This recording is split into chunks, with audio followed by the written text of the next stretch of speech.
And welcome everybody to another edition of the GSMC Football Podcast, brought to you by the GSMC Sports Network. As always, I'm your host, Kenneth Grunfelder, and it's great to have you guys here on this Wednesday, October 30th. We have a lot to talk about on the show today. Before I get into that, just want to remind you guys, as always, tip or donate and get your comments recognized. Make sure to go to the Super Chat button in the chat, and the graphic does work today. For some reason, there was a bit of an issue yesterday, but it's back. Make sure to go to the Super Chat button to create a Super Chat of any thought or comment you may have throughout the live broadcast. I will acknowledge it, and it just makes the show more lively, more entertaining between myself, the host, and you guys, the viewers. We appreciate you guys' viewership each and every day, so any contribution you can make to the show means the world to us as we put out content for you guys each and every day. And also, the other way to help out the show is by going to the link at the bottom of the show segment on the ticker, GSMCPodcast.net. That is GSMCPodcast.net. So, let's get into what we are going to discuss for today. So, we're going to start off the show. We're going to talk about the news of the Colts benching Anthony Richardson for Joe Flacco. So, we'll get into the implications on that as the Colts get set for a matchup with the Vikings that got flexed into Sunday night. So, we'll talk about that. Then, in the second part of the show, some wide receiver news. So, there was another trade that went down yesterday. We'll talk about the Panthers trading wide receiver Deontay Johnson to the Baltimore Ravens, and we'll also get into discussing Stephon Diggs being out for the rest of the season. It was made official. He has torn his ACL, so we'll talk about the impact of that. Then a couple of recaps. We'll get into the Packers and their win over the Jaguars. We'll talk about Jordan Love. He ended up getting hurt again, so we'll talk about the impact of that injury. We'll get into the Commanders-Bears game, the wild ending to that. And then I will do my power rankings. I will give you my top 5 teams after Week 8, and it's tough. This was a tough one because there are a lot of teams that are like so close now, and it's really hard now. Next week we'll see what happens, and then things might be different. But it was definitely tough this week. The number 5 spot, there were definitely multiple teams that I could have put there, but we'll get to that at the end of the show. So let's get into the first topic. Let's talk about the news of Anthony Richardson being benched. So, I myself and many others truly believed, and it's still possible, that Anthony Richardson is going to be a star. You looked at last year in the games that he played in, you saw the talent was there, and you even see it this year as well. The flashes are there. The problem is the consistency is not.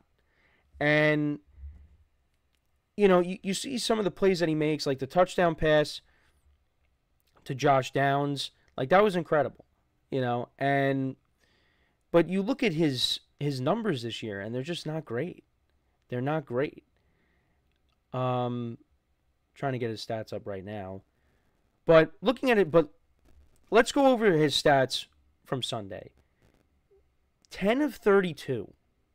For 175 yards, 1 touchdown, 1 interception. 10 of 32. And you look at some of the other games as well. Against the Dolphins, 10 of 24. 10 of 20 against the Bears. 9 of 19 against the Texans in Week 1. He threw 3 interceptions against the Packers. Got hurt against the Steelers. Flacco came in relief and won that game. But he's not been good. And his touchdown interception ratio is 4-7. He's been a huge disappointment. And the other thing, too, is he subbed himself out on Sunday. He said he was tired. And I know Micah Parsons on his podcast said, sometimes you got to lie to the media. You don't want to say that. And I get it. Guys get tired playing this game, but you can't be saying that if you're the franchise quarterback, because it's a bad look. The perception of you is not is going to be looked at differently when you're saying things like that, because you're looked at as the guy. Look at the amount of quarterbacks that the Colts have had to go through since Andrew Luck retired. You had Jacoby Brissett start because, well, they had no choice. because he was the backup when when Luck retired. So you had Jacoby Brissett. Then you go to Phillip Rivers. Then you go to Carson Wentz. Then you go to Matt Ryan. And then last year, you play, a few games, and then Minshew has to finish out the season, and you go 9-8. You barely miss the playoffs. And then this year,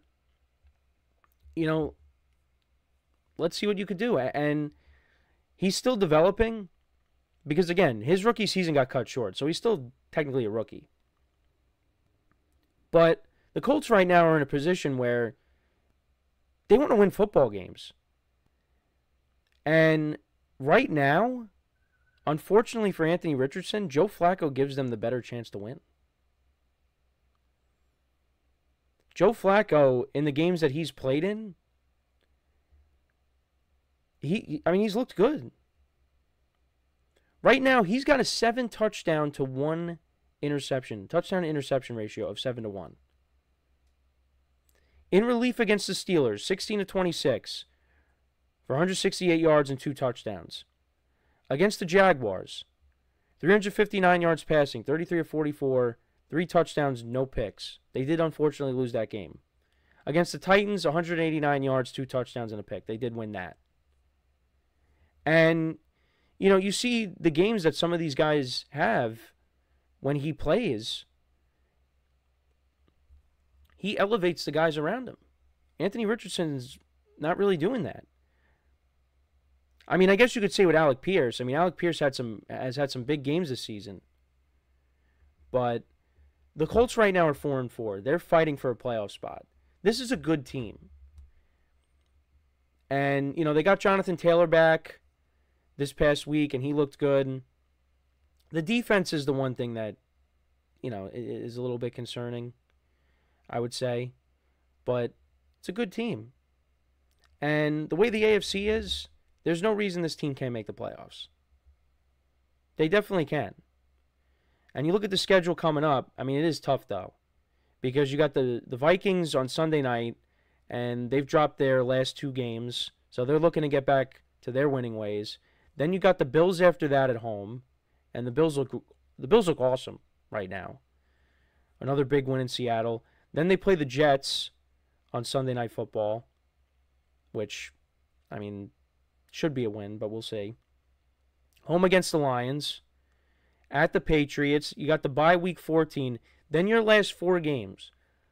You're at Denver, which is tough. Broncos got a good defense. But then your last 3 games, you got the Titans, the Giants, and the Jaguars. So, kind of looking at this schedule right now, I do see I could see them winning five games with their remaining schedule. But, again, you got the Vikings, you got the Bills, the Lions in there, the Broncos defense. You'll be going up against that. If you could maybe take one of those games too, that could get you to about 10 wins. And that could be good enough to make the playoffs. Because with the wild card right now, they're a game out. The Broncos, the Ravens, and the Chargers currently hold the 3 wild card spots. They got a shot. There's a lot of 2-6 teams. The Titans are 1-6. Dolphins are 2-5, losing to the Cardinals. Bengals are 3-5. It's right there in front of them. And Flacco, like I said, he gives them the better chance to win games at this point. And I want to believe that Anthony Richardson can be the guy because, again, he shows flashes. But the consistency is not there. And I go back to the preseason game against the Bengals, I believe. They put together that nice touchdown drive, and then I believe on the next drive he throws a pick 6. The consistency is not there, and it's carried into the regular season. Against the Bears, they go down the field on one drive, and then he throws a red zone interception. Maybe this will be a good thing for him. Him sitting on the bench, Let Flacco play. And obviously, I mean, look, Flacco, he dealt with, Lamar Jackson being drafted, and Lamar Jackson eventually took his job. And that was back when Flacco was still a starter. This isn't really new to him. Right now, he's a backup quarterback, but he's playing well as a backup quarterback. And it's because he's in a good system. With the Browns last year, he was in a good system. When he was with the Jets, was not in a good system. The Colts is a good system. They need a quarterback. Flacco is not the franchise quarterback by any means. But they're 4-4 right now. They're trying to win football games, and he could do that for them. Anthony Richardson right now can't do it on a consistent basis. They want to make the playoffs this year. And if they want to do that, Joe Flacco's the better option. I mean, I'm hoping that Anthony Richardson can turn it around and, be more consistent. Because if he can figure it out, he's an exciting player to watch. Because he has all those wow plays that you see. But you got to be able to be more consistent. And again, talking about being tired is not a good look. Because then you're going to have people questioning you. And, you don't want that. You don't want that, and especially as a young player.